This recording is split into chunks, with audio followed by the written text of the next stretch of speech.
Welcome back, traders. Hope you rang in the new year with some well-deserved downtime. Definitely. It's a new year, which means it's a great time to make some new commitments to your trading development. And wow, the markets did not waste a second today. No, they really didn't. Blasted higher right out of the gate. Right. The Dow carving fresh record highs, and small caps, they're finally flexing after lagging so much last year. Yeah, that was great to see. We powered through a softer than expected ISM manufacturing read without blinking. Financials hit all-time peaks, and you have these coiled setups like QQQ at the triangle apex, just keeping all that technical juice flowing. You're tuned into the Stock Market Summary series. And as you guys know, this is strictly for commentary and education. Nothing we discuss here is financial advice. Okay, let's get right into the trade action. Let's do it. So that opening session was just remarkably strong. I mean, across the majors, the SPY added, what, a solid 2/3%? Right, but the real story was the DIA. Exactly. Pushing over 1% for fresh all-time highs. And crucially, IWM, our small cap barometer, finally surged over 1.5%. And that's such a key signal. It really shows that risk appetite is starting to broaden out. It's not just about big tech anymore. So what's driving this? What's the structural support here? Well, it's fascinating if you look at the backbone of this market. Yeah. XLF, the financial sector, it just spikes straight to new all-time peaks today. Okay.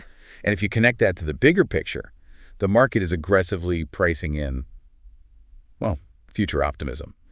This strength in financials suggests traders are already anticipating rate cuts later this year. Which would turbocharge everything. Right. Lending, profit margins.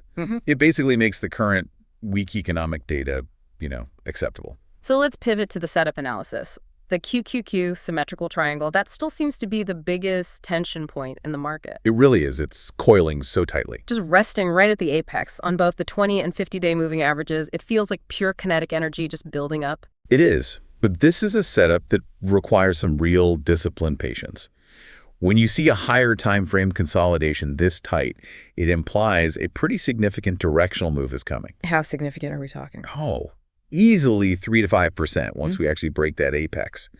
And that's why we always emphasize recognizing these multi-week patterns. They give you conviction. Right. We saw great examples today. I mean, BIDU popped cleanly out of its triangle. STX is working a classic textbook bull flag. And CSIQ is still holding firm in that weekly bull pennant we flagged. The one from last week, yeah. Exactly. And, recognizing these context clues, it's just essential for high probability positioning. That's a skill set we focus a ton of energy on sharpening in the Grok Trade mentorship. Okay, let's move to the macro side of things. The main event was the December ISM manufacturing PMI, right? It came in at 47.9. A little soft. It signals the 10th straight month of contraction, and it dipped below what everyone was expecting. You mentioned technical optimism, but I have to challenge that a bit. Go for it. Is it possible the market isn't just shrugging off weak data, but it's actively embracing it? Because maybe it confirms that whole soft landing narrative. That's a really important question. I mean, the technical strength definitely overpowered the fundamentals today, no question. Sure. But the market's reaction, it does suggest a bit of complacency, not just pure optimism. Look, if this weakness stays confined to manufacturing while services are still robust, then yeah, it absolutely fuels that dovish Fed pivot story. So what's the risk then?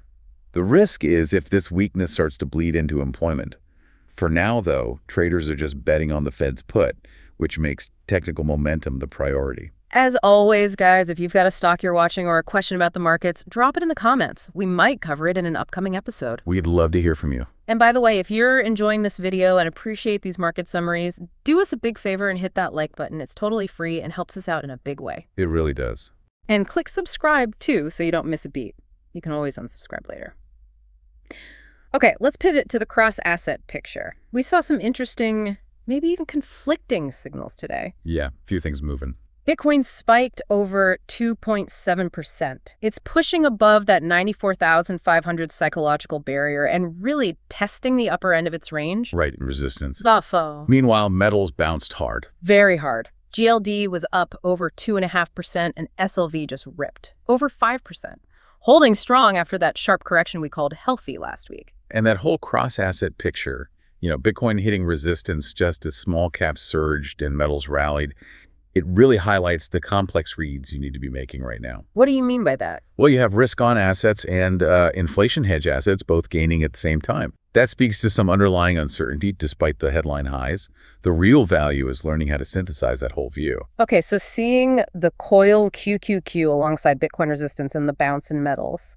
Exactly. And integrating that synthesis with ironclad risk management, that comprehensive view, that's the core focus of the Grok Trade program. It's about refining your strategy to navigate these conflicting inputs successfully. So wrapping this all up, what does this mean for the week ahead? We opened 2026 with a pretty confident statement of strength Dow and financial records. Yeah, a strong start. But the technical tension is still super high in QQQ, and we've got soft manufacturing data suggesting some economic headwinds. So the question for you is, are you positioning aggressively for that QQQ breakout, or are you hunting fresh rotational strength in those small caps and financials? A great question to be asking. Share your positioning in the comments. We wish you a great rest of the day, and we'll catch you in tomorrow's market summary.